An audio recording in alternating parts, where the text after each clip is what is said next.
We lock our doors to keep the world out. But what happens when the threat is already inside? Tonight, we analyze 3 families whose lives were erased behind closed doors. A killer who ate ice cream while his victims lay nearby. An intruder who watched a family from their own attic for days. And a mountain trip that turned into a psychological descent into darkness. Stay with us because the chilling evidence in the Miyazawa house proves that sometimes the killer isn't in a hurry to leave. This is Terminal Trace.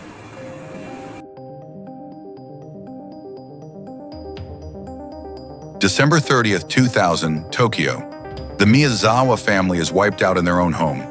But the horror isn't just the crime, it's what happened after. The killer stayed for hours. He used their computer, ate their food, and even took a nap. He left behind a mountain of DNA, his clothes, and even his weapon. Yet after 25 years and 280,000 investigators, the man remains a ghost. He didn't hide his traces, he flaunted them. Was he a professional, a madman, or someone the police were never meant to find? Today, we're looking at one of Japan's most haunting unsolved crimes. It's the story of an entire family, brutally murdered, and a killer who decided to hang out for hours afterward, leaving behind a mountain of clues, but somehow not his name. So let's just start right there. This case kicks off with an act of violence, sure. But what comes next? It's just so bizarrely calm. It's horrifying. This isn't just a killer. This is someone showing a level of contempt that is, frankly, off the charts. And this is the question at the heart of it all.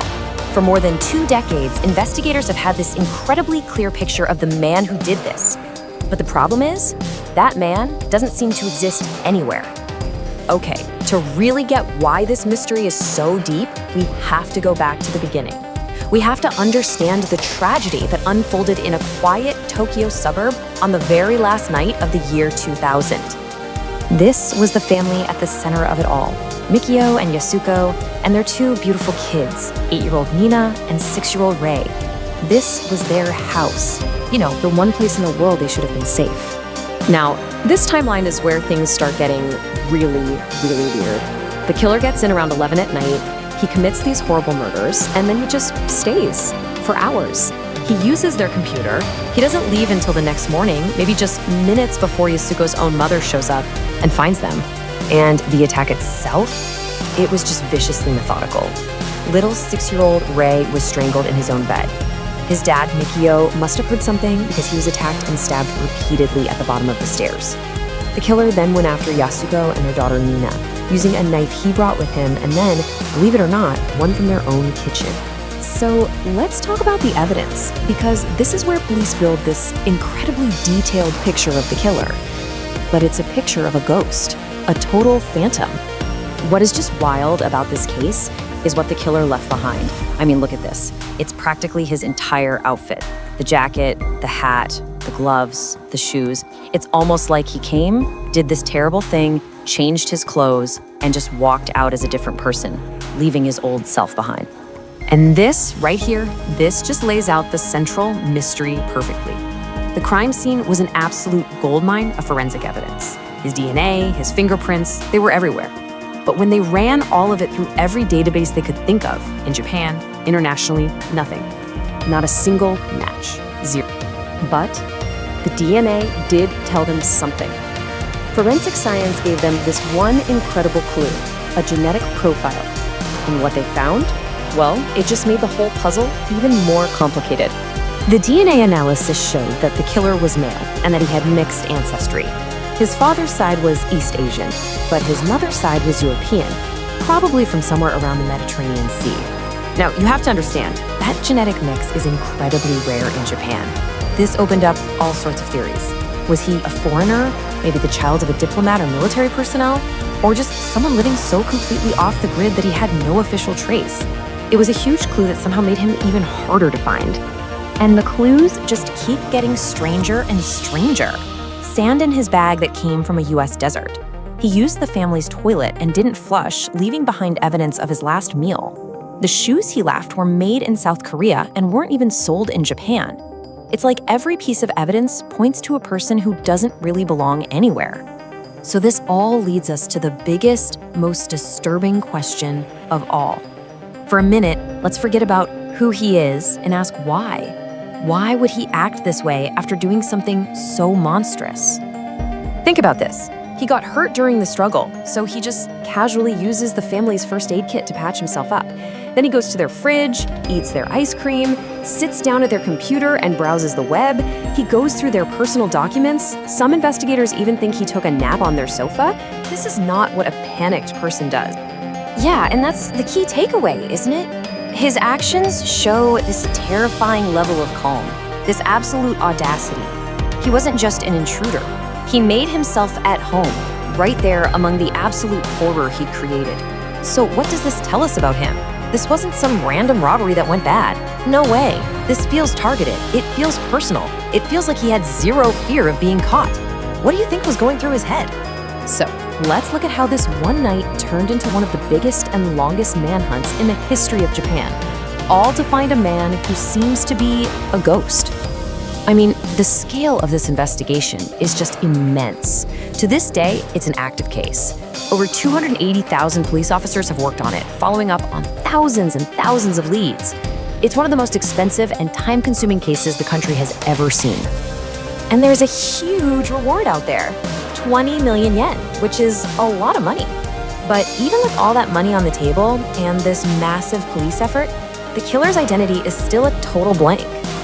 And that's really the most chilling fact of all. What you should take away from this is that a person can leave behind their DNA, their fingerprints, their clothes, their actual blood, and still just completely disappear, vanish into thin air. Which leaves us with one final, very unsettling thought. This man is still out there. He could have walked right past you on a street in Tokyo today, carrying the secret of what he did on that New Year's Eve. In this age of technology, where we're all documented and tracked, how can a killer leave behind his very essence and still have no identity? What do you think? Germany, 1922. The Gruber family noticed strange things. Footprints in the snow leading to the house, but none leading away. Scratching sounds in the attic. Missing keys. They didn't know they were being watched. For days, an intruder lived in their ceiling, waiting. When they were finally found, 6 people lay dead in the barn. The killer stayed for days after the murders, feeding the cattle and smoke rising from the chimney. No motive, no suspect, only the cold wind of the Bavarian forest. Who was the ghost in the attic? Over a century ago, out on a remote farmstead in Germany, an entire family was just wiped out, brutally murdered. But this isn't just a story about a crime. It's about what happened before. This silent, unseen presence that was stalking the family for weeks. And maybe even stranger, it's about the killer's bizarre behavior after the fact. So today, we're going deep into the chilling, unsolved mystery of Hinterkaifeck. Yeah, just let that sink in. This isn't your typical whodunit. We're diving into a seriously disturbed mind here. The killer wasn't some random person who just showed up. No, they were an unseen member of the household, living right there in the shadows, watching the family's every single move before they decided to strike. And even after all that horror, they just stayed, a living ghost in a house full of the dead. All right, so this story really comes to a head on April 4th, 1922. The Hinterkaifeck farm had gone completely silent for several days. And this was the kind of quiet that just feels wrong. It really started to unsettle the neighbors. When the family was a no-show at church and their daughter missed school, a few locals finally decided to go check on them. And what they found was a scene of just unimaginable horror. So investigators believe the murders all went down on the night of March 31st. And in the days that followed, this strange silence just fell over the farm. The mails started piling up, which was one of the first things people noticed. But here's the really weird part. Smoke kept rising from the chimney. It was this deceptive sign of life. It wasn't until April 4th that the awful truth was discovered, when a search party had to force their way onto the property. Inside, what the search party found was just total devastation. 6 people were dead. An entire family completely wiped out. You had Andreas Gruber and his wife Cecilia, their daughter Victoria, and her 2 small children, Cecilia and Joseph. And even the new maid, Maria Baumgartner, who had literally just started her job that very day, was not spared. In the barn, investigators started to piece together this truly gruesome sequence of events. The theory is that the killer lured them out one by one, Andreas, his wife, his daughter, and granddaughter, into the barn. And there, each of them was struck down with a mattock, a type of pickaxe. Their bodies were then methodically covered with hay. It was this chilling, deliberate attempt to hide what he'd done. But the killer wasn't done. After the barn, they went back into the house. They walked into the bedrooms and murdered the new maid, Maria, and the little 2-year-old boy, Josef, as they slept. The attack was swift, it was silent, and it was absolutely merciless. No one was left alive. To really get this case, though, we have to rewind and look at the weeks leading up to the murders. Because this farm was not a peaceful place. It was a home that was basically under siege, dealing with this whole series of strange, unsettling events that all point to a slow, deliberate invasion by some unseen enemy. So, get this. 6 months before the murders, the family's previous maid just up and quit. She was terrified. She told them the house was haunted, that she kept hearing footsteps and voices coming from the attic. The Grubers kind of blew it off, but she was so scared she refused to spend another night there. And these strange events just got more intense in the days right before the murders. A newspaper from Munich, a city the family had no ties to, just appears on their property. After a fresh snowfall, they find a single set of footprints leading to the farmhouse from the woods, but no tracks leading away. Then the house keys completely vanish. Andreas himself admitted that he'd heard footsteps up in the attic. Each clue was like a test, right? Someone was pushing the boundaries. The evidence was all there. Someone was on the farm, and they were getting bolder. And now we get to the most deeply unsettling part of this entire case. The one detail that has just baffled people for a century. After the murders, the killer didn't run. They stayed. For days, they lived in that house, just coexisting with the bodies of their victims in this macabre, chilling act of possession. Right? That smoke from the chimney? It wasn't a sign of the family. It was a sign of this grotesque, continuing presence. The killer was literally making themselves at home. The police found evidence of recent meals cooked in the kitchen, a clear sign that someone had been living there, just carrying on with daily life amidst the silence of the dead. The killer's behavior was this insane mix of the mundane and the monstrous. They weren't just squatting, they were acting like the farmer. They fed the livestock, they took care of the dog, ate the family's food, slept in their beds. And yet, and this is huge, a large amount of cash was left completely untouched. This was not a crime about money. So this brings us to the absolute core question of the Hinterkaifeck case. What kind of mind is capable of such a horrific act and then follows it up with this calm, almost domestic behavior? The motive clearly wasn't money, so that points to something way more complex and, frankly, much more disturbing. Was this some kind of twisted act of ownership, a desire to possess not just the farm, but the very life that the family had? Or was this just the work of a mind that was completely broken from reality? The totally bizarre nature of the crime sent the investigation down a massive rabbit hole of theories. I mean, over 100 people were questioned, but with no real evidence, it was almost impossible to build a solid case against anyone. What they were left with was a list of potential culprits, and each one had their own compelling but totally unprovable story. Among all the suspects, a couple really stand out. There was Lawrence Schlittenbauer, a neighbor who had a complicated past with Victoria. He drew a lot of suspicion because of his weirdly calm behavior when he found the bodies. And then there's the ghost of Carl Gabriel, Victoria's husband, who was believed to have been killed in World War I. But his body was never actually recovered, and this chilling rumor persisted that he had survived, returned from the horrors of the front, perhaps mentally shattered, and came back to seek some twisted form of revenge. But in the end, all of these theories were just that, theories. The police could never find enough solid evidence to actually make an arrest. The case went cold, and the identity of the Hinterkaifeck killer became one of Germany's greatest and most enduring mysteries. And you know, the passage of time didn't bring any clarity to the Hinterkaifeck case. In fact, things that happened later would only make the truth harder to find, cementing its status as one of Germany's most infamous and truly unsolvable crimes. Just 1 year after the murders, the entire farm was demolished, just leveled, erasing the crime scene and any potential clues that might have been left behind. And to make things even worse, crucial police files on the case were lost during bombings in World War II. It was like the final nail in the coffin for any hope of solving it. Today, the investigation is officially closed. The truth of what really happened at Hinterkaifeck is lost to history. The farm might be gone, but the story of Hinterkaifeck lives on. It's this chilling reminder of the darkness that can lurk just beyond what we can see. That idea of an unseen presence in our own homes, of footsteps in the attic, it taps into this primal fear that really doesn't care what year it is. So, what do you think? What's your theory? Was this a crime of passion by a jealous lover, a ghostly revenge from a forgotten war, or something else entirely? Leave your analysis of who you think the killer was in the comments below. And hey, as you go about your day, maybe you'll find yourself listening just a little more closely to the sounds of your own home. Oklahoma, 2009. The Jamison family goes into the mountains to buy land. They were acting strange. Security footage showed them moving like zombies, loading their truck in silence. Days later, their truck was found abandoned. Inside, their dog, $32,000 in cash, and their IDs. Their bodies weren't found for 4 years. No signs of foul play, only a trail of paranoia and bizarre theories of cults and witchcraft. Were they running from something real, or did the isolation of the mountains break their minds before the end?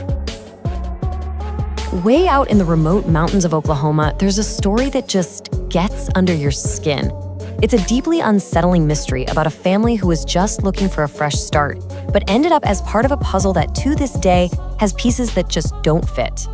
I mean, it all boils down to this one central question. Why would a family ditch their truck, leave their starving dog behind, and just walk away from $32,000 in cash to vanish into the wilderness? Were they running from a very real killer, or were they being pulled into the woods by something they believed was pure evil? So our story really kicks off on this lonely, desolate mountain road. It's here that the first bizarre clue was found, sparking a search that would go on for years and years. Okay, so here's the timeline. October 8, 2009, that's the last time anyone saw the family alive. Only 8 days later, their locked truck is found abandoned. But here's the crazy part. It took 4 long years before the remains were finally stumbled upon by some hunters. And even then, it wasn't until the summer of 2014 that they were officially identified. 4 years of nothing but questions. Let's talk about the money. $32,000 in cash, just sitting in a bank bag under the driver's seat. Now, for a family that was living on disability checks, this was an absolute fortune. And they just left it there? I mean, that detail alone just torpedoes almost every simple explanation you can think of. And it just gets weirder when you look at what else was in the truck. Their wallets, IDs, phones, a GPS, everything you would need to get around or call for help was still there. And honestly, the most heartbreaking part?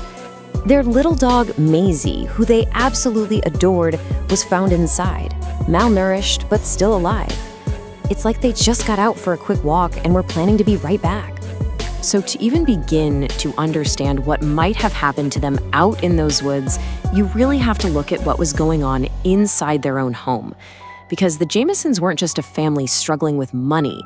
They were a family in a deep, deep state of psychological turmoil.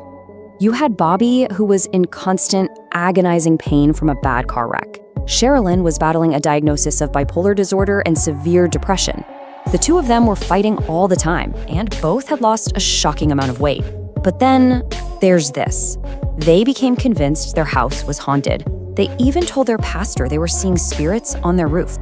And then police find this. A bizarre message Sherilyn had scrawled on a storage container they were planning to live in. Witches don't like black cats being killed. This isn't just some random note. It's a terrifying peek into a mind that was consumed by paranoia and these supernatural threats they believed were real. This right here might be the most chilling piece of the entire puzzle. Their own security camera captured them on the day they disappeared. For hours, they just silently moved back and forth packing their truck. But the way they moved was described as trance-like, almost robotic. They weren't talking, and sometimes they'd just walk back and forth carrying nothing at all, like they were in some kind of daze. So what do you do with all of these strange, contradictory details?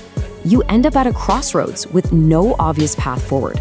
The evidence points in completely different directions all at once, which left investigators totally baffled. Was this a murder or something far stranger? All right, let's break down the 3 main theories, because each one has a major, major flaw. First, you've got foul play. Sure, there were threats, the area is known for crime, and the bodies were found face down. But why would killers leave behind $32,000 in cash? Next, psychosis. Their mental state and that bizarre camera footage fit perfectly. But would they really leave their dog to starve? And how did they all die together? Finally, a drug deal gone bad. That would explain the cash, sure, but no drugs were ever found. And who brings their 6-year-old kid and their dog to a meth deal?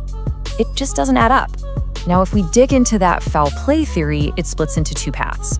First, there was serious trouble with Bobby's father. Bobby actually filed a protective order claiming his dad had hit him with a car and threatened to kill the whole family. But his father had an alibi. He was in a nursing home. Then there's the local chatter. The Sansboy Mountains have a reputation for shady stuff, and a lot of locals think the Jamisons just stumbled upon something they weren't meant to see, like a meth lab. And that brings us to this chilling psychological concept, folie à deux. It means a madness for two. It's a rare condition where one person's delusion literally gets transmitted to someone else close to them. It usually happens in isolated, high-stress family situations, exactly like the Jamisons. Is it possible that the couple's intense paranoia created a shared false reality for the entire family, one that compelled them to walk into the woods to escape a danger that was only in their minds? But just when you think one theory might start to make sense, you run into these other pieces of the puzzle, the ones that don't fit into any of the neat little boxes. These are the details that keep you up at night. For a lot of people, this is the single most haunting clue of all. It's a photo found on Bobby's phone taken that day, up on the mountain. 6-year-old Madison doesn't look like a happy kid on an adventure. She looks absolutely terrified. Why? What is she looking at? And if both her parents were lost in some kind of trance or delusion, then who was on the other side of that camera, capturing her fear? Also, get this, 2 crucial items are just gone. The security footage from their house clearly shows Sherilyn packing a brown briefcase. We also know she owned a .22 caliber handgun. Neither the briefcase nor the gun was ever found. Not in the truck, not with the remains, nowhere. Those missing items could be the key to this whole thing. Now, you think finding the bodies would provide answers, right? But after 4 years out in the elements, the remains were just too decomposed. The medical examiner could not officially determine how they died.